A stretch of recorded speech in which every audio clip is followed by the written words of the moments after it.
Hi అండి. Welcome back to హరిత vlogs channel. అందరూ బాగున్నారా? నేనైతే చాలా బాగున్నానండి. మేము రీసెంట్‌గా రూమ్ షిఫ్ట్ అయ్యామని చెప్పాం కదా! ఇది అక్కడ సెకండ్ వీడియో అనమాట. ఫస్ట్ వీడియో ఎవరైనా చూడని వాళ్ళు ఉంటే ఖచ్చితంగా వెళ్ళి చూడండి. ఈ వీడియో లాస్ట్‌లో కూడా మీకు ఇస్తాను ఆ వీడియో లింక్. ఇప్పుడైతే మార్నింగ్ 5:30కి అలా లేచి ఇంట్లో పని, బయట పని అంతా క్లీనింగ్స్ అన్నీ అయిపోయాయి. నేను ఫ్రెష్ అయ్యి బయటికి వచ్చేసరికి 6:12, 6:13 అలా అవుతుందన్నమాట. మొత్తం తెల్లారిపోయింది బయట. 2 డేస్ అయితే బాగా మంకురు కురిసింది. ఇక మొత్తం అలానే ఉంటుందేమో అనుకున్నాను, కానీ 2 డేసే మంకురు వచ్చేసింది. బయట గడప పూజ చేసుకొని ఇంట్లోకి వచ్చి ఇంట్లో కూడా దీపం పెట్టుకుంటున్నాను. ఇక ఫస్ట్ దీపం పెట్టుకొని వంటగదిలోకి వెళ్ళిపోవడమే అన్నమాట. ఎక్కువ ఫొటోస్ ఏం తెచ్చుకోలేదు. మా ఇంటి దేవత ఎల్లమ్మ. ఆమెని ఎట్లా వినాయకుడు, సరస్వతి, లక్ష్మీదేవి ఇంట్లోకి వచ్చినప్పుడు ప్రతి ఒక్కరు తెచ్చుకుంటూనే ఉంటారు కదా! అలానే మా వారు ఎక్కువగా అయ్యప్ప మాల వేస్తారనమాట. ఇటు సైడ్కి ఉన్నది అయ్యప్ప దేవుని ఫోటో. ఇంకా అంతే, అమ్మవారికి నైవేద్యంగా చక్కెర పెట్టాను. హారతి ఇచ్చేసి నా పూజ కంప్లీట్ కాగానే నేను ఇంకా కిచెన్లోకి వెళ్ళిపోయాను అనమాట. స్నానం చేసి అలానే ముడేసుకోవడం వల్ల జుట్టు ఆరదు. ఇంకా ఆరకపోయేసరికి జలుబు, దగ్గు ఇలాంటివి ఇంకా వస్తుంటాయి చలికాలం కాబట్టి. మార్నింగ్ కదా, ఒక్కొక్కసారి హెవీగా వంటలు, ఒక్కొక్కసారి తొందరగా అయ్యే వంటలు అనేటివి పెట్టుకుంటాను. ఈరోజు ఏం చేయాలనేది ఎస్టర్డేనే నేను ప్రిపేర్ అయ్యి ఉంటాను అనమాట.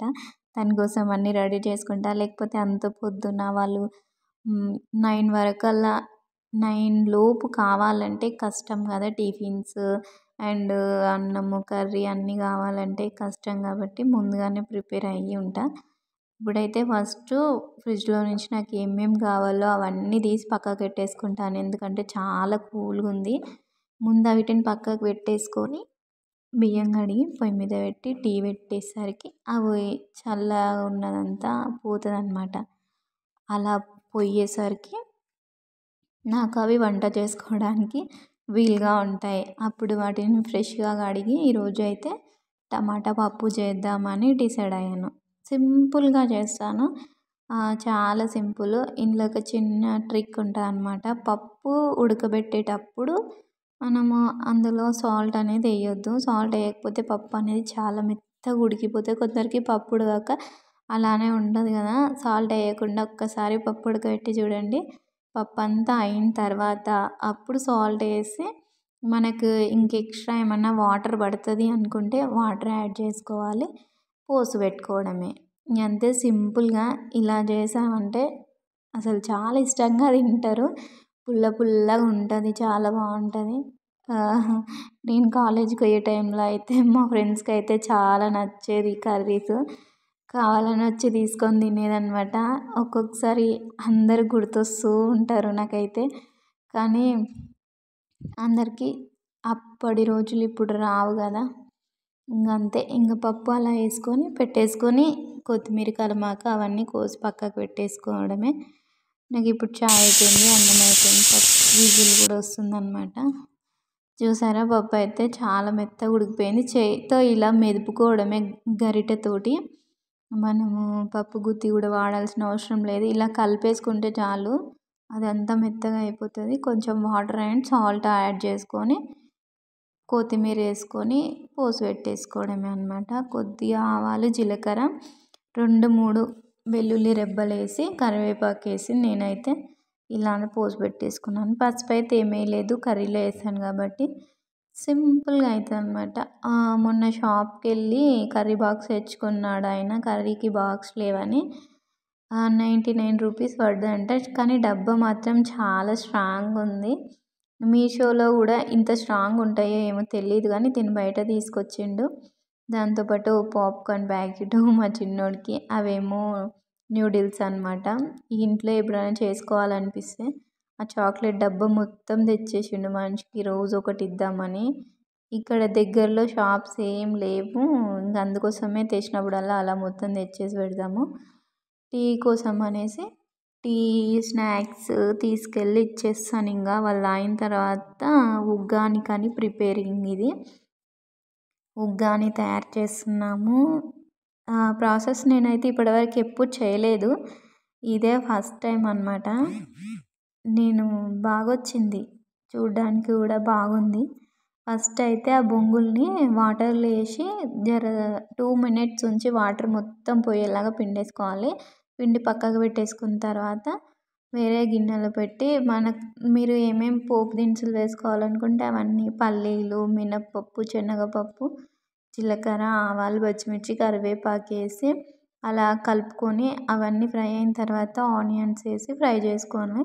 ఆనియన్స్ కూడా లైట్గా ఫ్రై అయిన తర్వాత టమాటా, అల్లం వెల్లుల్లి పేస్టు, పసుపు, ఉప్పు, కారం, కొద్దిగంత కారం వేసుకోవాలి. ఎందుకంటే పచ్చిమిర్చి వేసాం కదా మనము. కొద్దిగంత కారం, ధనియాల పొడి వేసిన తర్వాత వాటర్లో తీసి పెట్టుకున్న బొంగులు ఉన్నాయి కదా, ఆ బొంగుల్ని ఇందులో వేసి మిక్స్ చేసుకోవడమే మొత్తం అనమాట. అవి మొత్తం కలిపేసిన తర్వాత పుట్నాల పప్పు పౌడర్ పట్టేసి ఆ పుట్నాల పప్పు పౌడర్ని కూడా ఇందులో వేసుకోవాలి. టేస్ట్ అయితే చాలా బాగుంది. ఎవరైనా ట్రై చేయని వాళ్ళు ఉంటే ట్రై చేయండి. సింపుల్గా చాలా బాగుంది, టేస్టీగా. మార్నింగ్ టిఫిన్లకి అయితే బెస్ట్ అనే చెప్పొచ్చు. ఇది తింటే కొంచెం రైస్ తిన్న ఫీలింగ్ అనేది ఉంటుంది. ఇంకా వాళ్ళకైతే పెట్టి ఇస్తున్నాను. మా చిన్నగాడు తినే ఎక్స్ప్రెషన్స్ చూడండి ఎట్లా పెడతాడో. కొంచెం కారం కారం, కొంచెం పుల్ల పుల్లగా కొట్టిందనమాట వానికి టీవీ చూసుకుంటూ. వాళ్ళైతే హ్యాపీగా తినేసి వెళ్ళిపోయారు. మా వారు, మా చిన్న అయితే అవతల ఆడుకుంటున్నాడు. ఇంకా వంట చేసిన గిన్నెలు అవన్నీ నేనైతే తోముకుంటున్నాను. స్టవ్ గట్టు ఫస్ట్ క్లీన్ చేసేసుకొని గిన్నెలన్నీ సింకులో వేసేసిన తర్వాత ఇప్పుడు తోమి ఈ అంట్లు అనేది అట్నే పక్కకు పెట్టేసాను అనమాట. ఇది పక్కకు పెట్టేసిన తర్వాత గులాబ్ జామ్ ప్యాకెట్స్ అయితే తెచ్చిచ్చారు నాకు, గులాబ్ జామ్స్ వేయమని. సరే ఇవి అయిపోయినాక చేద్దాం అన్నట్టు నేను వాటిని పక్కకు పెట్టేస్తాను. నాకు 10:30 అలా అయ్యిందనమాట. ఈ క్లీనింగ్ అంతా అయిపోయేసరికి. క్లీనింగ్ అంతా అయిపోయి ఇలా నీట్గా ఉంటుంది. ఎంత నీట్గా ఉంటే అంత బాగుంటుంది చూడ్డానికి. నాకు అలానే ఇష్టము. ఎప్పటికప్పుడు క్లీన్ చేసుకుంటూనే ఉంటా. ఇది గులాబ్ జాము 1 కప్పు తీసుకున్నాను అనమాట. మనము కొలతలతో తీసుకుంటే పర్ఫెక్ట్గా వస్తాయి గులాబ్ జామ్స్. సాఫ్ట్గా స్మూత్గా వస్తాయి అన్నమాట.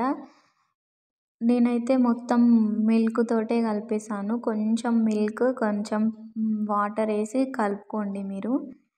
ఫస్ట్ టైం చేసే వాళ్ళైతే వాటర్తో కలుపుకోవడం బెటర్. కొంచెం కొద్దిగంత మిల్క్ వేసేసి మిగతాది వాటర్తో మనం చపాతీ పిండి స్మూత్గా ఎలా కలుపుకుంటామో అలా ఫస్టే ర్యాష్గా గట్టిగా కలిపి ముద్దలాగా పెట్టినామంటే మనం అవి గులాబ్ జాములు చేయడానికి ఉండలు కట్టినప్పుడు అవన్నిటివి ఉండ అనేది నీట్గా రాక పగిలిపోయి ఆయిల్లో వేయగానే మొత్తం విచ్చుకపోతుంది అనమాట.